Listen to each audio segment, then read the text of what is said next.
అందరికీ నమస్కారం అండి. స్టోరీ బుక్ ఛానల్కి స్వాగతం. ఈ రోజు నేను మీకు వినిపించబోతున్న కథ తోడు కోరిన జీవితం. 9 గంటలయ్యింది. శారదా గారు తన ఇంటి వైపు నడుస్తూ వీధి మూలకు తిరిగింది. ఆమె ముందు ఇరుగు పొరుగు వాళ్ళిద్దరు వ్యక్తులు నడుస్తూ ఉన్నారు, సుమ ఇంకా మీనా. ఆ ఇద్దరి మధ్యలో సంభాషణ మొదట్లో తక్కువగానే ఉంది, కానీ వాళ్ల కళ్ళు శారదా గారి మీద పడగానే వాళ్ల పెదవులు గొనగడం ఆగిపోయాయి. వాళ్ల కళ్ళల్లో ప్రశ్నార్థకమైన చూపులు, ఇంకా వాళ్ల పెదవుల మీద అసంపూర్ణమైన చిరునవ్వు చూసి శారదా గారికి అర్థమైంది వాళ్ళు తన గురించి మాత్రమే మాట్లాడుకుంటున్నారని. కానీ ఆవిడ ఏమీ పట్టించుకోకుండా తన ఇంటి వైపుకు వెళ్ళింది. ఆమె కొన్ని అడుగులు ముందుకు నడిచింది. ఆవిడికి మళ్లీ మాటల శబ్దం వినబడుతూ ఉంది. గుడికి వెళ్లడం ఒక సాకు మాత్రమే, ఆమె ఇంకేదో చేస్తుంది అని కళ్ళు తిప్పుతూ గుసగుసలు మాట్లాడుకుంటున్నారు ఇద్దరు. పట్టపగలు ఎలాంటి పనులు చేస్తున్నారో భగవంతుడా, ఇలాంటి ఆడవాళ్ళని చూసి మన పిల్లలు ఏం నేర్చుకుంటారు? సమాజ వాతావరణాన్నంతా పాడు చేసేస్తున్నారు అనగానే అప్పుడు సుమ ఆ దేవుడే మనల్ని రక్షించాలి అని గట్టిగా చెప్పింది. ఇలాంటి ఆడవాళ్లకి మన పిల్లల్ని దూరంగా ఉంచాలి అంది మీనా. ఆ మాటలకి శారదా గారి అడుగులు ఆగిపోయాయి. తను మీనాని సుమని ఇద్దరిని ఆశ్చర్యంగా చూసింది. ఇలాంటి వాళ్ళని మన మధ్యలో ఉండనివ్వకూడదు అని మాట్లాడుకుంటూ ఇద్దరూ అక్కడి నుంచి వెళ్ళిపోయారు. ఇరుగు పొరుగు వాళ్ల మాటలు విని శారదా గారి గుండె దడదడలాడింది. ఏమీ తెలియకుండానే ప్రజలు ఇంత చీప్గా మాట్లాడుకుంటారా అని ఒక్క క్షణంలోనే ఆవిడ అర్థం చేసుకుంది. శారదా గారి క్యారెక్టర్ని ఎంతగానో దిగజార్చారా ఇద్దరు వారి మాటలతో. ఆ మాటలకి శారదా గారు విచారకరమైన హృదయంతో ఇంట్లోకి ప్రవేశించారు. ఆమె కళ్ళల్లో అమాయకత్వం ఇంకా అవమానాలు యొక్క లోతైన భావనతో నిండిపోయాయి. లోపలికి రాగానే డోర్ మూసేసి కుర్చీలో కూర్చుంది, కళ్ళు మూసుకుంది. ఆ ఆడవాళ్ళిద్దరి మాటలే తన మనసులో ప్రతిధ్వనిస్తూ ఉన్నాయి. తన జీవితంలో ప్రతి అంశము ఇతరుల మీదే ఎప్పటినుంచో ఎందుకు ఆధారపడి ఉంటుందో తను అర్థం చేసుకోలేకపోతుంది. అదే సమయంలో తన 25 ఏళ్ల కూతురు సంజన తన గది నుంచి బయటకు వచ్చినప్పుడు శారదా గారు తన ముఖంలోని బాధంతా దాచిపెట్టేసి చిరునవ్వు నవ్వారు. అమ్మా, నేను ఈరోజు మన ఇద్దరి కోసం టిఫిన్ సిద్ధం చేయబోతున్నాను. తిన్న తర్వాత నువ్వు ఎలా ఉందో చెప్పు అంది సంజన. సరే అంటూ తలోపగానే సంజన బ్రేక్ఫాస్ట్ రెడీ చేయడానికి కిచెన్లోకి వెళ్ళిపోయింది. శారదా గారు ఆలోచిస్తూనే తన చిన్ననాటి రోజులని జ్ఞాపకం చేసుకోవడం మొదలుపెట్టారు. శారదా గారు 4 సంవత్సరాల వయసులో ఉన్నప్పుడే తన తల్లి ఆవిడకు దూరం అయింది. అప్పటి నుంచి తన తండ్రే ఆమె ప్రపంచం. తల్లి లేని లోటు తెలియకుండా శారదా గారిని ఎంతో ప్రేమగా పెంచాడాయన. కానీ శారదా గారికి 16 సంవత్సరాల వయసు వచ్చేసరికి ఆవిడకి తన తండ్రి కూడా దూరం అయ్యాడు. ఆ రోజు శారదా గారి జీవితంలోకి పెద్ద తుఫానే తెచ్చిపెట్టింది. తన తండ్రి ఆఖరి శ్వాసతో తన జీవితంలో ఆనందాలన్నీ కూడా మునిగిపోయాయి. ఆయన ఈ లోకాన్ని విడిచిపెట్టేటప్పుడు శారదా గారితో ఒక మాట చెప్పాడు. అమ్మా శారదా, ఇక నుంచి మీ మేనమామ మీ అత్త వాళ్ల ఇల్లే నీ ఇల్లు. నిన్నిప్పుడు మీ అత్త తన కూతురులాగా చూసుకుంటుంది అని చెప్పాడు. నీకు ఆ ఇంట్లో స్థానం ఇస్తారు అని చెప్పాడు. తండ్రి చెప్పినట్టుగానే వాళ్ళు శారదా గారికి తమ ఇంట్లో స్థానం అయితే ఇచ్చారు, కానీ తమ హృదయాల్లో ఎప్పుడూ స్థానం ఇవ్వలేదు. శారదా గారి అత్త శారదా గారిని ఎప్పుడూ తిడుతూనే ఉండేది. తల్లిదండ్రులు లేని అమ్మాయివి, ఇంకా ఇంటి పనులు కూడా నేర్చుకోలేకపోతే ఎలాగా? ఇవన్నీ ఎప్పుడు నేర్చుకుంటావు? రేపు నీకు పెళ్ళైతే అందరూ ఏ పని నేర్పలేదని మమ్మల్ని అంటారు అంటూ శారదా గారి మీద ఎప్పుడూ తన మాటలతో దాడి చేస్తూనే ఉండేది. తన మామయ్య కూడా తన అత్త మాటల్ని వ్యతిరేకించలేకపోయేవాడు. శారదా గారు పొద్దున్నే లేవడం, నీళ్లు నింపడం, ఇల్లు ఊడ్చడం, తుడచడం, ఇలా పెద్ద చిన్న అని తేడా లేకుండా ఇంట్లో పనులన్నీ చేసేవారు. వీటన్నింటి మధ్య వంట చేస్తూ కాలేజీకి వెళ్లే వీలు లేక సమయం కుదిరినప్పుడల్లా పుస్తకాలు తీసుకొని ఇంట్లోనే చదువుకుంటూ ఉండేది. తన చదువు పూర్తి చేసుకొని ఇంటి పనులన్నీ ముగించుకొని అర్ధరాత్రి తన గదిలోకి వెళ్లేది. అలాగే డిగ్రీ పూర్తి చేసింది. చదువు పూర్తయ్యాక మంచి స్కూల్లో టీచర్ ఉద్యోగానికి దరఖాస్తు చేసుకుంది. తనకున్న జ్ఞానం, సరళత ఇంకా అంకిత భావం చూసి ఆ స్కూల్లో టీచర్ ఉద్యోగం శారదా గారికి ఇచ్చారు. కానీ శారదా గారు ఉద్యోగం చేయాలంటే వచ్చిన జీతం మొత్తం తనకే ఇవ్వాలని తన అత్త కండిషన్ పెట్టింది. ఆ కండిషన్కి ఒప్పుకొని ఉదయాన్నే ఇంటి పనులన్నీ ముగించుకొని పిల్లల అమాయకమైన ప్రశ్నలకి వాళ్ళ ఉత్సుహతలకి సమాధానాలు చెప్పాలన్న ఉత్సాహంతో పాఠశాలకు బయలుదేరుతూ ఉండేది శారద. ఫస్ట్ తారీఖు జీతం రాగానే శారద వాళ్ళ అత్తయ్య ఆ జీతం మొత్తం లాగేసుకునేది. శారద ఏమీ మాట్లాడకుండా డబ్బులన్నీ వాళ్ళ అత్త చేతిలో పెట్టేది. తన కోసం ఒక్క రూపాయి కూడా ఉంచుకునేది కాదు. తనకేమైనా కొనుక్కోవాలని కోరిక ఉన్నా తన అత్తని అడిగి తీసుకోవాల్సి వచ్చేది. ఒకరోజు ఉదయాన్నే శారద ప్రిన్సిపల్ రూమ్లో ఉన్నప్పుడు ఆఫీస్ రూమ్ బయట నిలబడున్న ఒక వ్యక్తిని చూసింది. సన్నగా ఉన్న ఒక వ్యక్తి సెక్యూరిటీ గార్డుతో వాదిస్తున్నాడు. అతను వేసుకున్న బట్టలు కూడా చాలా నీట్గా ఉన్నాయి. అతని కళ్ళల్లో ఆశ స్పష్టంగా కనిపిస్తుంది. అతని ముఖంలో ఇబ్బంది కూడా ఉంది. ఒక్కసారి నన్ను ప్రిన్సిపల్ గారిని కలవనివ్వండి, నాకు ఈ ఉద్యోగం చాలా అవసరం అంటూ ఆ వ్యక్తి సెక్యూరిటీ గార్డ్ని అభ్యర్థిస్తున్నాడు. మీ సర్టిఫికెట్స్, రెజ్యూము ఉంటే తప్ప లోపలికి వెళ్ళనివ్వనని ఆ గార్డు నిర్మోహమాటంగా చెబుతున్నాడు. ఇక్కడ గొడవ చేయకుండా నువ్వు వెంటనే ఇక్కడి నుంచి వెళ్ళిపో అన్నాడు ఆ గార్డు. అప్పుడే వాళ్ళని శారదా గారు చూశారు. కానీ క్లాస్కి టైం అయిపోతూ ఉండడంతో శారదా గారు ఏమీ మాట్లాడకుండా అక్కడి నుంచి వెళ్ళిపోయారు. అదే వ్యక్తి ఆ తర్వాత రోజు మళ్ళీ ఆఫీస్ దగ్గరకు వచ్చాడు. ఈసారి నేరుగా శారదా గారి దగ్గరకు వచ్చాడు. నా పేరు రఘు, నేను ఇక్కడ ఉద్యోగం కోసం ఇంటర్వ్యూ కోసం వచ్చాను. నేను నిన్న కూడా వచ్చాను, కానీ నన్ను ఈ సెక్యూరిటీ గార్డు లోపలికి వెళ్ళనివ్వలేదు. దయచేసి నాకు ఒక్క సహాయం చేయండి. నాకు ఈ ఉద్యోగం చాలా అవసరం. నా దగ్గర అన్ని సర్టిఫికెట్స్ ఉన్నాయి, కానీ సర్టిఫికెట్స్ ఉంచిన నా బ్యాగు ఎవరో దొంగిలించారు. నేను సైన్స్లో పోస్ట్ గ్రాడ్యుయేషన్ పూర్తి చేశాను. పిల్లలకి పాఠాలు చెప్పడం అంటే నాకు చాలా ఇష్టం. నాకు ఒక్క అవకాశం కావాలి. దయచేసి నన్ను ప్రిన్సిపల్కి పరిచయం చేయండి అంటూ బ్రతిమాలుతున్నాడు. అతన్ని చూస్తే శారదా గారికి జాలేసింది. వెంటనే ఒక్క క్షణం అని చెప్పి నేను మిమ్మల్ని ప్రిన్సిపల్ గారికి పరిచయం చేస్తాను అంటూ లోపలికి తీసుకెళ్ళింది. థ్యాంక్స్ మేడం, నేను మీకు ఎప్పటికీ రుణపడి ఉంటాను అంటూ శారదా గారి వెంట వెళ్ళాడతను. శారదా గారు ఆ వ్యక్తిని ఆఫీస్ లోపలికి తీసుకెళ్లి ప్రిన్సిపల్తో మాట్లాడారు. ప్రిన్సిపల్ గారు రఘుని లోపలికి రమ్మని చెప్పారు. ఆ తర్వాత శారదా గారు క్లాస్ తీసుకోవడానికి వెళ్ళిపోయారు. బయటకి రాగానే ఎదురుగా అదే వ్యక్తి రఘు నిలబడున్నాడు. శారదా గారి వైపే చూస్తూ చేతులు జోడించి, మేడం, ఈ రోజు మీరు నాకు సహాయం చేయకపోతే బహుశా నాకు ఈ అవకాశం వచ్చుండేదే కాదు. చాలా థ్యాంక్స్ మేడం, నాకు ఇప్పుడు జాబ్ వచ్చింది. కానీ నా సర్టిఫికెట్స్ని వీలైనంత త్వరగా ఆఫీస్లో సబ్మిట్ చేయాలి. నేను డూప్లికేట్స్కి ఆల్రెడీ అప్లై చేశాను. అప్పుడే నా ఉద్యోగం కన్ఫర్మ్ అవుతుంది అంటూ కాస్త తడబడుతూ చెప్పాడు.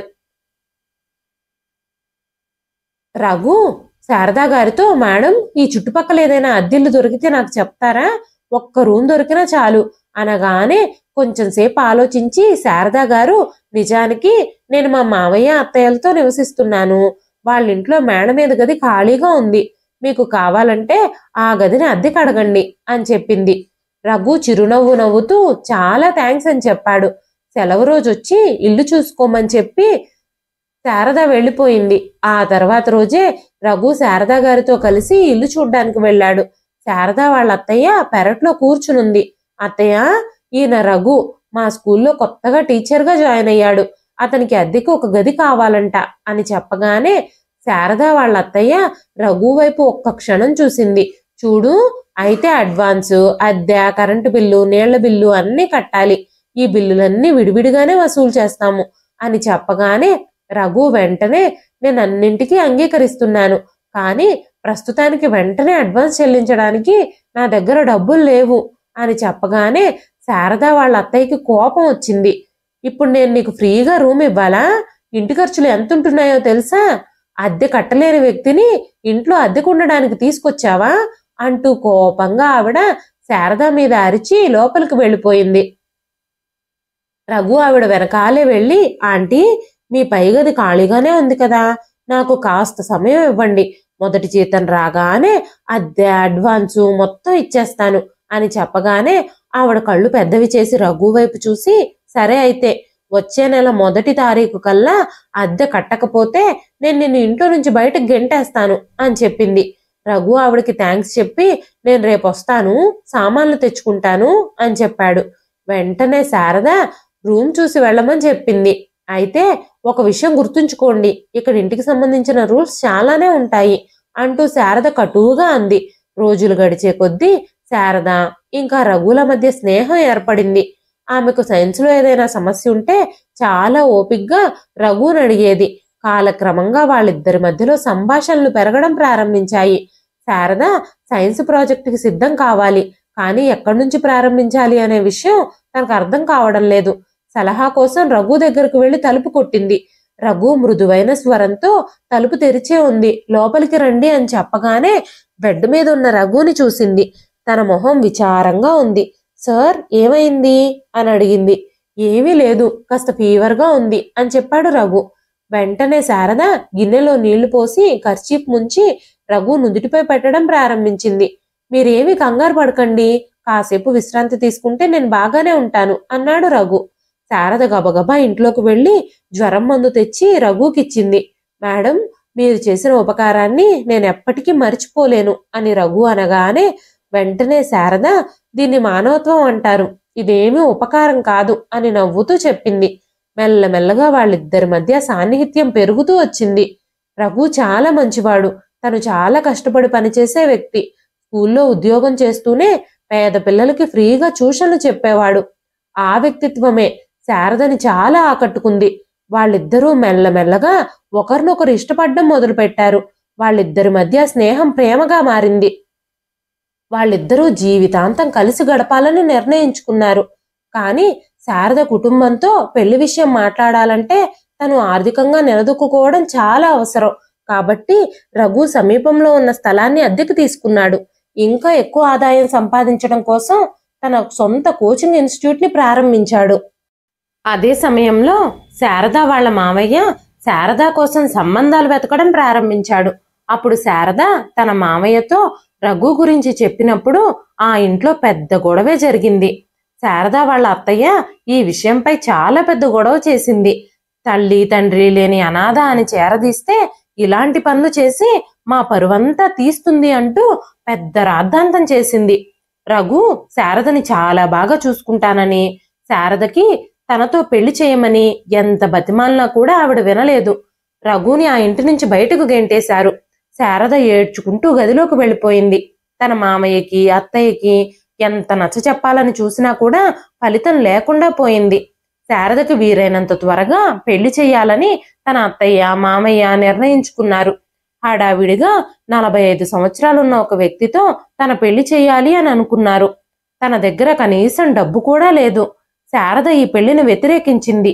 కానీ తన అత్తయ్య మామయ్య ఇద్దరూ శారదని బెదిరించారు. దాంతో శారద ఆ పెళ్లి చేసుకోవాల్సి వచ్చింది. శారద వాళ్ళ అత్తయ్య శారద కాయంతో పెళ్లి చేయడానికి డబ్బులు తీసుకుంది. శారదకి తోడికోడలు బావగారు ఉన్నారు. శారద భర్త చాలా అమాయకుడు. రోజంతా కష్టపడి పనిచేసి ఇల్లంతటినీ తన డబ్బులతోనే నడుపుతూ ఉండేవాడు. రాత్రిపూట కూడా మద్యం షాపులో మద్యం అమ్మేవాడు. అర్ధరాత్రి ఇంటికి తిరిగొచ్చేవాడు. శారద పెళ్ళే 1 సంవత్సరం గడిచిపోయింది. సంవత్సరం తరువాత శారద ఒక అందమైన కూతురికి జన్మనిచ్చింది. బహుశా ఇప్పుడు తన జీవితంలో సంతోషకరమైన రోజులు వస్తాయని శారద భావించింది. కానీ శారద భర్త తాగి అస్వస్థతకు గురి అవ్వడంతో డాక్టర్ దగ్గరకు తీసుకెళ్లారు. తను అతిగా మద్యం సేవించడం వల్ల తన లివర్ మొత్తం డ్యామేజ్ అయిపోయిందని డాక్టర్లు చెప్పారు. తన భర్తను కాపాడుకోవడానికి శారద చాలా కష్టపడింది. కానీ ఆయన మరణించాడు. భర్త చనిపోయిన బాధ నుంచి శారద గారు ఇంకా తేరుకోని తరుణంలోనే తన బావగారు తోటి కోడలు ఇంటిని షాప్ని అన్నింటినీ కైవసం చేసుకున్నారు. మోసపూరితంగా సంతకాలు పెట్టించుకుని శారదని ఇంట్లో నుంచి బయటకు గెంటేశారు. పెళ్లి సమయంలోనే శారద అత్తయ్య మామయ్య ఇక పెళ్ళైన తర్వాత నీ భర్త ఇల్లే నీ ఇల్లు, ఎప్పుడూ మా ఇంటి వైపు కన్నెత్తి కూడా చూడకు అని చెప్పారు. ఇప్పుడు శారద చంటి బిడ్డతో రోడ్డు మీద పడింది. చివరకు తను టీచర్గా పనిచేసిన పాఠశాలకు తిరిగొచ్చింది. శారదకి తను కష్టంలో ఉన్నప్పుడు ప్రిన్సిపల్ మేడమే గుర్తుకొచ్చింది. ఆమెకు ప్రిన్సిపల్ మేడంతో చాలా మంచి అనుబంధం ఉంది. అదే సమయంలో శారద ప్రిన్సిపల్ మేడం తలుపు తట్టింది. అలాంటి పరిస్థితుల్లో ఉన్న శారదని చూసి శారద పరిస్థితి అంతా తెలుసుకొని మేడం కూడా ఆశ్చర్యపోయింది. ప్రిన్సిపల్ ఆవిడికి అన్ని విధాలుగా సహాయం చేసింది. తిరిగి పాఠశాలలో ఉద్యోగం ఇవ్వడమే కాకుండా ఆ స్కూల్ క్వార్టర్స్ లోనే తనుండేందుకు ఏర్పాట్లు కూడా చేసింది. శారద ఆ తర్వాత చాలా కష్టాల్ని ఎదుర్కోవాల్సి వచ్చింది. ప్రతి బాధని భరించింది. కానీ తన కూతురు సంజనకి మాత్రం ఏ లోటు రానివ్వలేదు. ఇక నుంచి తన కూతురు సంజనే తన ప్రపంచమని నిర్ణయించుకుంది. తన సొంత జీవితం నుంచి ఏ సంతోషాలైతే దూరం అయిపోయాయో ఆ సంతోషాలని ఆనందాలన్నింటినీ కూతురికి ఇవ్వాలి అని అనుకుంది. కానీ 25 ఏళ్ల తరువాత తన జీవితం మరో మలుపు తిరిగింది. ఈ రోజు శారద గుడికి వెళ్ళినప్పుడు తన కూతురు సంతోషకరమైన జీవితం కోసం తను భగవంతుణ్ణి ప్రార్థించి తను అకస్మాత్తుగా వెనక్కి తిరిగి చూసేసరికి ముఖం మీద గడ్డం ఉన్న వ్యక్తి తనకి ఎదురుగా కనిపించాడు. ఆ వ్యక్తి మీద తన కళ్ళు పడ్డాయి. తన తల వెంట్రుకలు కూడా అక్కడక్కడ మెరుసున్నాయి. కానీ కళ్ళు మాత్రం అలాగే ఉన్నాయి. 25 ఏళ్ల క్రితం తన కళ్ళల్లో తన మీద ఎలాంటి ప్రేమ అయితే కనిపించిందో ఇప్పటికీ అలాంటి ప్రేమే కనిపించింది. తను ఎవరో కాదు, రఘు. ఇద్దరూ ఒకరినొకరు చూసుకోగానే ఇద్దరి కళ్ళు ఆనందంతో మెరిశాయి. కానీ ఇద్దరూ ఒకరితో ఒకరు ఏమీ మాట్లాడుకోలేదు. కానీ శారదని తెల్లటి చీరలో చూసి రఘు నివ్వెరపోయాడు. రఘు, ఎలా ఉన్నారు మీరు అంటున్న శారద కళ్ళు నీళ్లతో నిండిపోయాయి. ఆ తరువాత కాసేపు వాళ్ల మధ్యలో నిశ్శబ్దం నిలబడింది. ఆ తరువాత రఘు తనని తాను నియంత్రించుకొని, ఎలా ఉన్నావు శారద? నేను నిన్ను మళ్ళీ కలుస్తానని ఎప్పుడూ అనుకోలేదు అనగానే శారద తేలిగ్గా చిరునవ్వుతో, నేను బాగానే ఉన్నాను రఘు అని చెప్పింది. కానీ జీవితం నాకు చాలా చూపించింది. బయటకు రండి, ఇద్దరం గుడి బయట కాసేపు కూర్చుందాం అని చెప్పి శారద రఘుతో తన గతం గురించి చెప్పినప్పుడు అతను మౌనంగా వింటూనే ఉన్నాడు. శారద గతమంతా వింటున్నప్పుడు అతని కళ్ళల్లో నీళ్లు తిరిగాయి. అటు ఇటు చూస్తూ తన కళ్ళల్లో నీళ్లని దాచుకునే ప్రయత్నం చేశాడు. శారద కూడా అదే పరిస్థితుల్లో ఉంది. నువ్వు చాలా భరించావు శారద, నేను నీకోసం ఏమీ చేయలేకపోయాను అంటూ రఘు బరువైన స్వరంతో అన్నాడు. అప్పుడు శారద కన్నీళ్లతో చెప్పింది, ఇదంతా బహుశా నా విధిలోనే రాసుంది. ఇప్పుడు నా బిడ్డ చిరునవ్వే నా జీవితం. నా సంజన చిరునవ్వు చూస్తే చాలు, నా కష్టాలన్నీ నేను మర్చిపోతాను. తన వల్లే ఈ కష్టాలన్నీ భరించే శక్తి నాకొచ్చింది అని చెబుతూ శారద రఘుతో, ఇక మీ గురించి చెప్పండి అనగానే రఘు గట్టిగా ఊపిరి పీల్చుకున్నాడు. నా గురించి చెప్పడానికి ఏమీ లేదు శారద. నీ నిష్క్రమణ తర్వాత నా జీవితంలో రంగులన్నీ మాయమైనట్టే అనిపించాయి. నువ్వు అదృశ్యమైపోయావు. నేను ఇంకెవరి గురించి ఆలోచించలేదు. నువ్వే నా మొదటి మరియు చివరి ప్రేమ. నేను నీ జ్ఞాపకాలతోనే బ్రతుకుతున్నాను అని చెప్పగానే ఆ మాటలు విని శారద షాక్ అయ్యింది. నీకు పెళ్లి కాలేదా? నువ్వు పెళ్లి చేసుకోలేదా అనగానే, నేను నీ గురించి తప్ప ఇంకెవ్వరి గురించి ఆలోచించలేకపోయాను శారద అన్నాడు రఘు. గుడిలో రఘుని కలిసిన తర్వాత శారద జీవితం అంతా స్తంభించిపోయినట్టయింది. ఎంతో కష్టపడి మర్చిపోయిన బాధ ఇప్పుడు మరోసారి తన హృదయాన్ని మనసుని శాసిస్తోంది. రఘు లేకుండా ఇన్ని సంవత్సరాలు గడుపుతానని ఆమె ఊహించలేదు. ఈ రోజు ఇంటికి చేరిన తరువాత శారద మనసు మళ్ళీ రఘు ఊహలతో ఊగుతూనే ఉంది. అతను తన జీవితంలోకి రావడం కూడా తనకు ఒక వింత రిలీఫ్నిచ్చింది. ఈ రోజు చుట్టుపక్కల ఆడవాళ్లు కూడా తన గురించి చెడుగా మాట్లాడుకుంటున్నారు. ఎందుకంటే గుడి దగ్గర రఘుతో కలిసి మాట్లాడడం చూశారు. ఇన్నేళ్లుగా తను ఎలాంటిదో తెలిసిన వాళ్ళు కూడా తన గురించి అలాంటి మాటలు మాట్లాడుతూ ఉంటే ఆ మాటలు శారదా గారిని చాలా బాధించాయి. అంతలోనే తన కూతురు సంజన గొంతు వినగానే తన ఆలోచనలన్నీ ఒక్కసారిగా పక్కకు వెళ్ళిపోయాయి. అమ్మా, ఏమైంది? ఎందుకు ఏడుస్తున్నావు అని సంజన అడగగానే శారదా గారు చీర కొంగుతో కళ్ళు తుడుచుకున్నారు. ఆమె కళ్ళ నుంచి కన్నీళ్లు ప్రవహించడం ప్రారంభించాయి.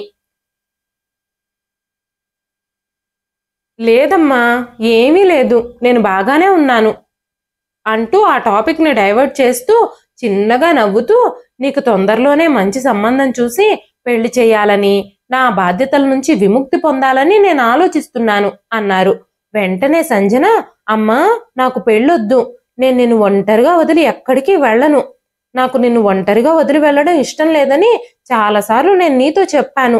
ఈ రోజు తర్వాత నా ముందు పెళ్లి ప్రస్తావనని తీసుకురావద్దు. నేను జీవితాంతం నీతోనే ఉంటాను. నాకు నీతోనే కలిసి బ్రతకాలనుంది.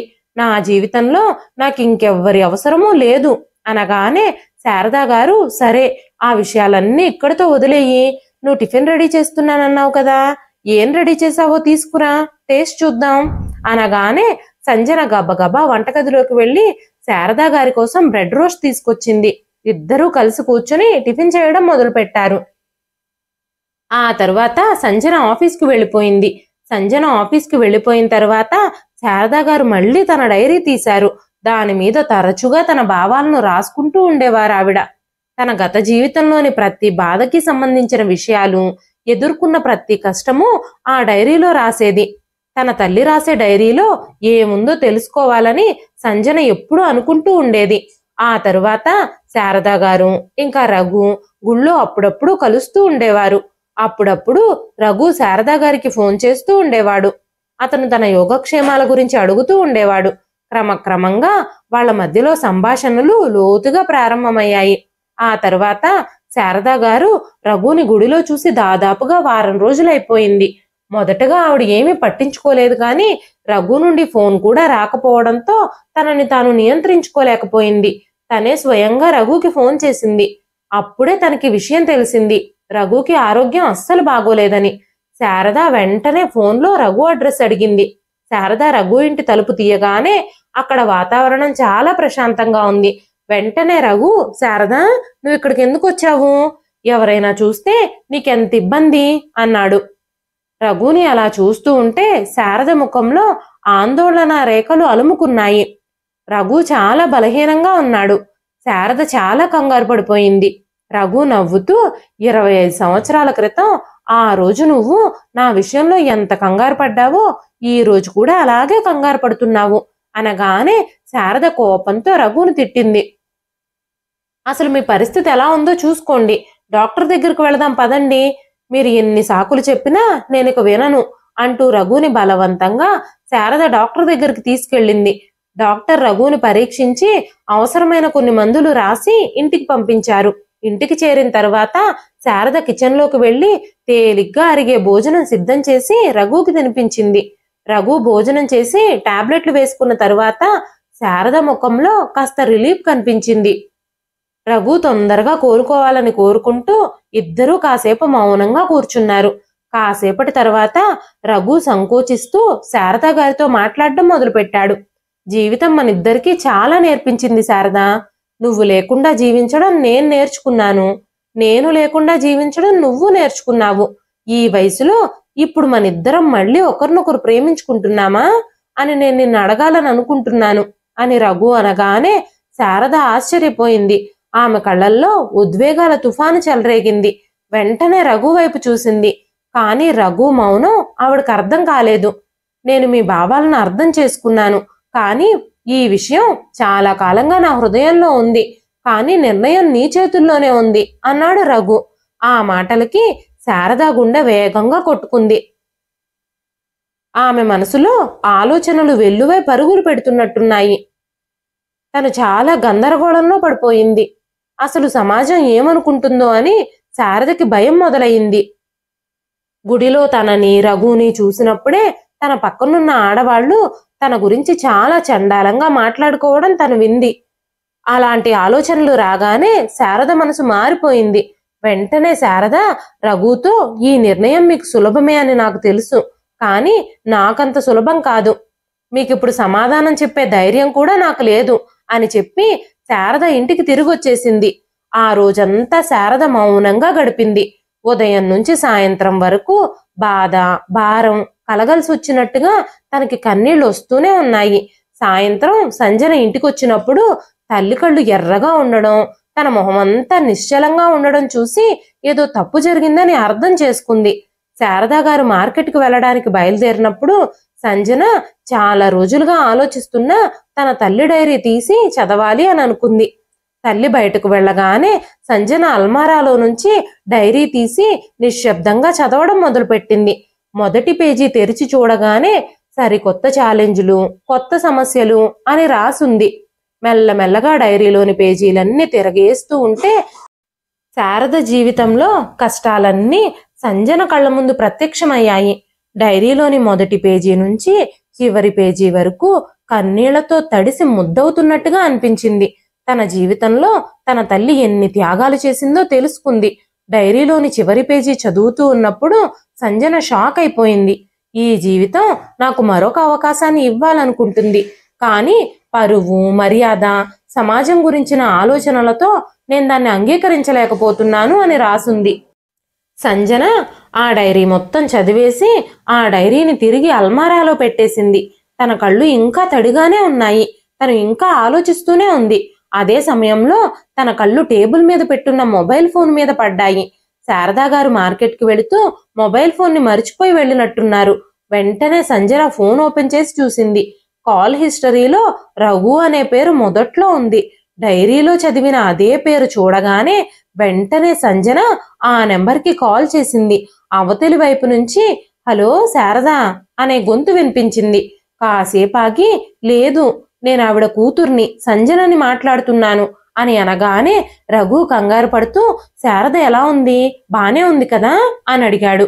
కంగారేం లేదంకుల్, నేను మిమ్మల్ని కలవాలి అని అనుకుంటున్నాను అని చెప్పగానే రఘు సంజన్ని కలవడానికి ఒప్పుకున్నాడు. వెంటనే బయలుదేరి సంజన ఇంటి నుంచి బయటకు వెళ్ళింది. తను తిరిగి వచ్చేసరికి శారదా గారు కూడా మార్కెట్ నుంచి తిరిగి వచ్చారు. శారదా గారు ఎక్కడికి వెళ్ళొస్తున్నావు నువ్వు సంజన అంటూ సంజనని అడిగినప్పుడు సంజన ఏమీ మాట్లాడలేదు.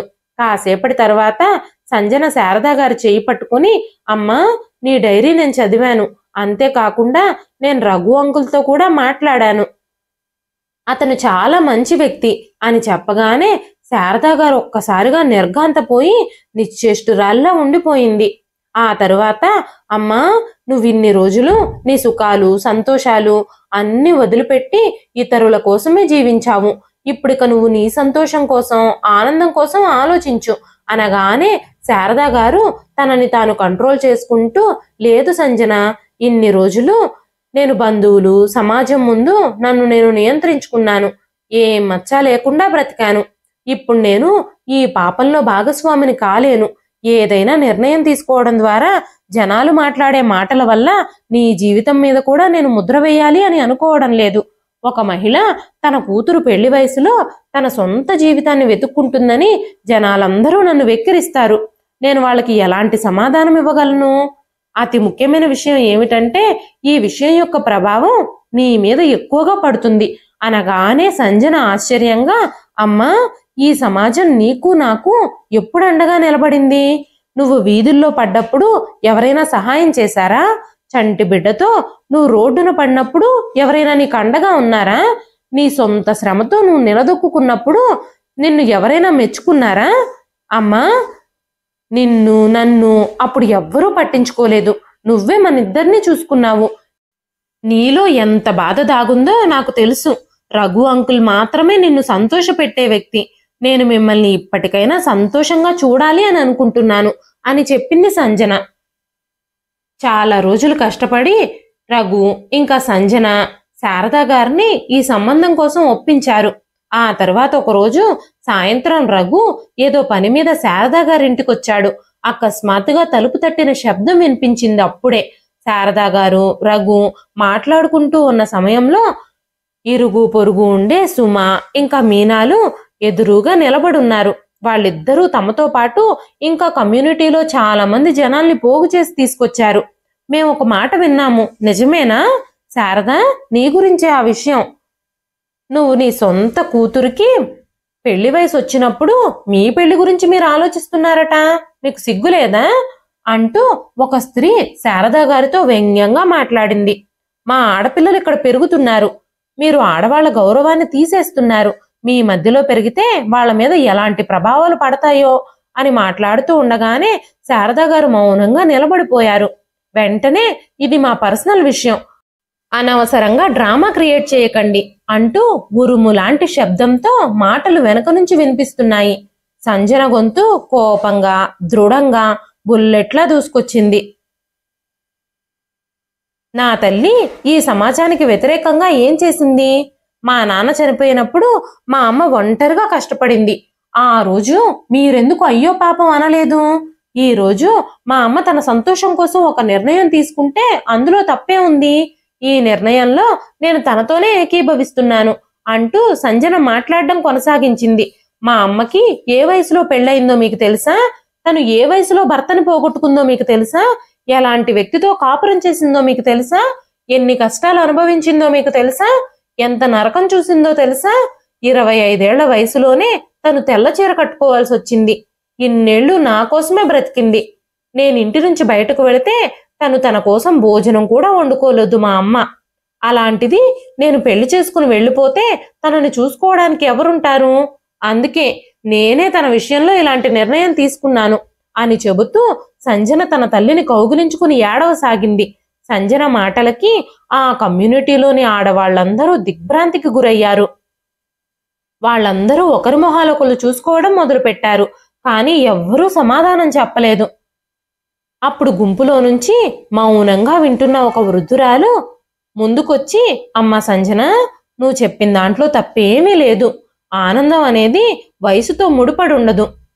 మీ జీవితాల్లో నిర్ణయాలు తీసుకునే హక్కు మీకే ఎల్లప్పుడూ ఉంటుంది అని చెప్పగానే మిగిలిన మహిళలు కూడా సంజనాతో ఏకీభవించడం ప్రారంభించారు. చాలా కొద్ది సమయంలోనే అక్కడ వాతావరణం అంతా నార్మల్గా మారిపోయింది. ఇంతకు ముందు వెక్కిరింపులు, ఆరోపణలు, నిందలు, అవమానాలు అక్కడున్నాయి. ఇప్పుడు అక్కడ ఉన్న మహిళలందరి మద్దతు, అభినందనలు శారదా గారికి ఇంకా రఘుకి లభించాయి. ఆ తర్వాత 2 రోజుల్లోనే శారదా గారు ఇంకా రఘు గుడిలో సాదా సీదాగా పెళ్లి చేసుకున్నారు. తన తల్లిని అలాంటి కలర్ బట్టల్లో చూసి సంజన చాలా సంతోషించింది. శారదా గారి జీవితం మొత్తానికి మారిపోయింది. ఆనందం పొందే హక్కు అందరికీ ఉంటుంది. సరికొత్త జీవితంలో తన తల్లిని చూసినప్పుడు సంజన చాలా సంతోషించింది. ఒకప్పుడు ఒంటరితనంతో కూడిన నిశ్శబ్దంతో ఉండే తన జీవితం ఇప్పుడు ఆనందంగా, ఆహ్లాదకరంగా మారిపోయింది. ఇదండి ఈ రోజు కథ.